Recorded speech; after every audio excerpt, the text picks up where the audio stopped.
अब हम ये समझेंगे कि हमारा जो बिहेवियर है दूसरों की प्रेजेंस में कैसे चेंज होता है। पहली चीज इसमें हमें ये समझनी होगी कि सोशल फैसिलिटेशन क्या होता है। Performance of task in front of other people. बहुत बार ऐसा पाया गया है कि दूसरों की प्रेजेंस की वजह से हमारा जो बिहेवियर है और हमारी जो परफॉर्मेंस है वो बेटर हो जाती है। इसको दिया गया था जेजोंग ने, और जो हम अराउजल एक्सपीरियंस करते हैं, कॉटन ने उनको ये उसको बोला है इवैल्यूएशन एप्रीहेंशन। तो हमें इवैल्यूएट किया जा रहा है, इसकी वजह से हम थोड़े नर्वस होते हैं, लेकिन हम कॉन्फिडेंट होके ज्यादा अच्छा परफॉर्म करने की कोशिश करते हैं क्योंकि हमें ऑब्जर्व किया जा रहा है। अब आप इसमें देखेंगे कि बहुत ही सिंपल तरीके से इसे एक्सप्लेन किया गया है। जब आप लर्न कर रहे हो तो आपको बहुत एफर्ट लग रहा है और आप मुश्किल से कर पा रहे हो, लेकिन जब आप परफॉर्म कर रहे हो तो आप एक कॉन्फिडेंस से बहुत अच्छे से उस चीज को परफॉर्म कर पा रहे हैं। ऑफ कोर्स सिर्फ ऐसा नहीं होता कि लोगों के प्रेजेंट होने से हमारा परफॉर्मेंस बढ़ जाता है। टास्क का नेचर, हमारी नॉलेज, हमारी ability to perform the task is also very important.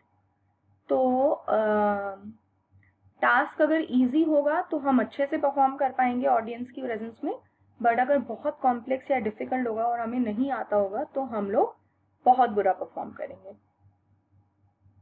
और दूसरे लोग अगर प्रेजेंट हैं और वो सेम टास्क कर रहे हैं तो इसको को एक्शन बोला जाता है।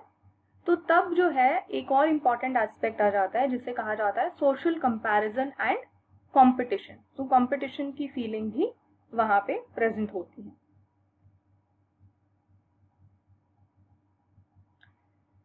टास्क परफॉर्मेंस जो है वो इम्प्रूव की जा सकती है, बुरी भी हो सकती है दूसरों की प्रेजेंस में। अब बहुत बार ऐसा होता है कि बहुत सारे जब लोग एक ही काम को कर रहे होते हैं तो सब लोग कम एफर्ट्स डालते हैं उस काम को करने के लिए, और इसे कहा जाता है सोशल लोफिंग। यानी कि क्योंकि बहुत सारे लोग प्रेजेंट हैं तो कोई भी रिस्पॉन्सिबिलिटी नहीं ले रहा है, सब लोग जो है सोच रहे हैं कि दूसरा इंसान कर लेगा। इस फिनोमिना को सोशल लॉफिंग कहा जाता है। अब एक इम्पॉर्टेंट एस्पेक्ट है जो दूसरों की प्रेजेंस में बहुत इन्फ्लुएंस होता है, जिसे कहा जाता है pro social behaviour. Pro social behaviour वो चीज होती है जब हम किसी दूसरे इंसान के लिए कुछ अच्छा करना चाहते हैं without expecting anything in return.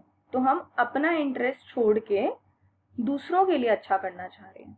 तो ऑल्ट्रुइज्म आपके माइंड में जरूर आएगा क्योंकि वो एक तरह का प्रो सोशल बिहेवियर है। हमें सभी तरह के रिलीजन्स ये सिखाते हैं कि हमें दूसरों की हेल्प करनी चाहिए, और ये जो हेल्पिंग बिहेवियर है इसे प्रो सोशल बिहेवियर कहा जाता है।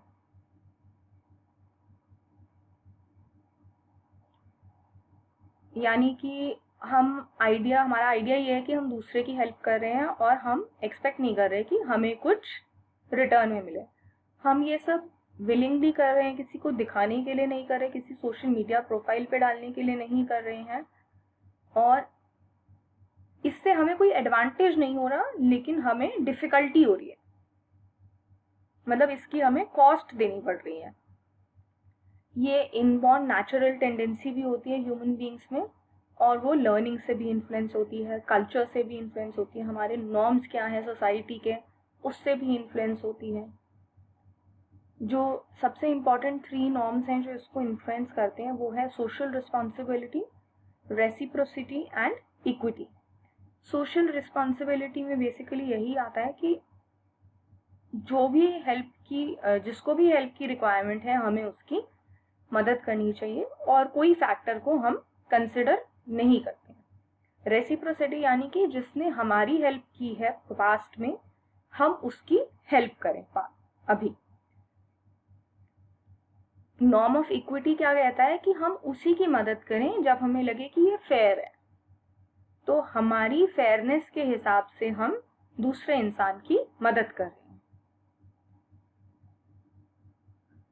प्रो सोशल बिहेवियर जो है कभी कभी उन चीजों से भी इम्पैक्ट होता है कि दूसरों का रिएक्शन क्या है जिसकी हम हेल्प कर रहे हैं। सोशल बिहेवियर ज़्यादातर वो लोग करते हैं जिनका एम्पथी लेवल यानी कि दूसरों से कनेक्ट कर पाने का तरीका और दूसरों का डिस्ट्रेस महसूस करने की कैपेबिलिटी हायर होती है।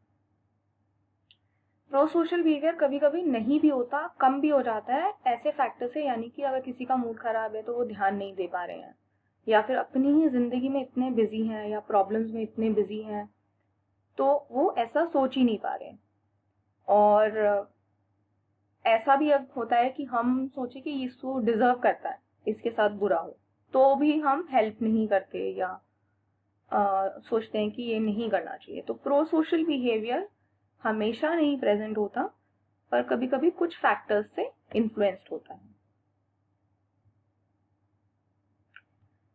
प्रो सोशल बिहेवियर एक बहुत इंपॉर्टेंट एस्पेक्ट से भी रिलेटेड होता है।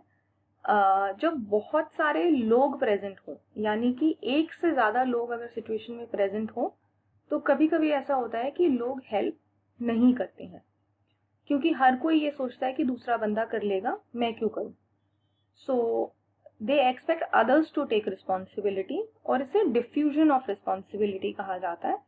और ये बहुत इंपॉर्टेंट फिनोमेना है। आप बहुत बार देखेंगे कि काफ़ी चीज़ों में ये प्रेजेंट होता है। जैसे अगर मान लीजिए कोई सड़क पे एक्सीडेंट हो गया तो बहुत सारी भीड़ जरूर लग जाएगी, लेकिन सभी लोग हेल्प नहीं कर रहे हैं। या फिर कभी कभी आप अपनी कार से जा रहे होते हैं और आप सामने देखते हैं कि एक्सीडेंट हुआ है बट ऑलरेडी बहुत सारे लोग हैं, तो आप अपनी कार से उतर के नहीं जाते, not because you don't want to help but you think that somebody is already helping out. तो ये जो प्रोसेस है इसे डिफ्यूजन ऑफ रिस्पॉन्सिबिलिटी कहा जाता है। ये सब बहुत इंपॉर्टेंट एस्पेक्ट है प्रो सोशल बिहेवियर का। These are the main topics that we had to discuss under attitude and social cognition. Thank you. All the best.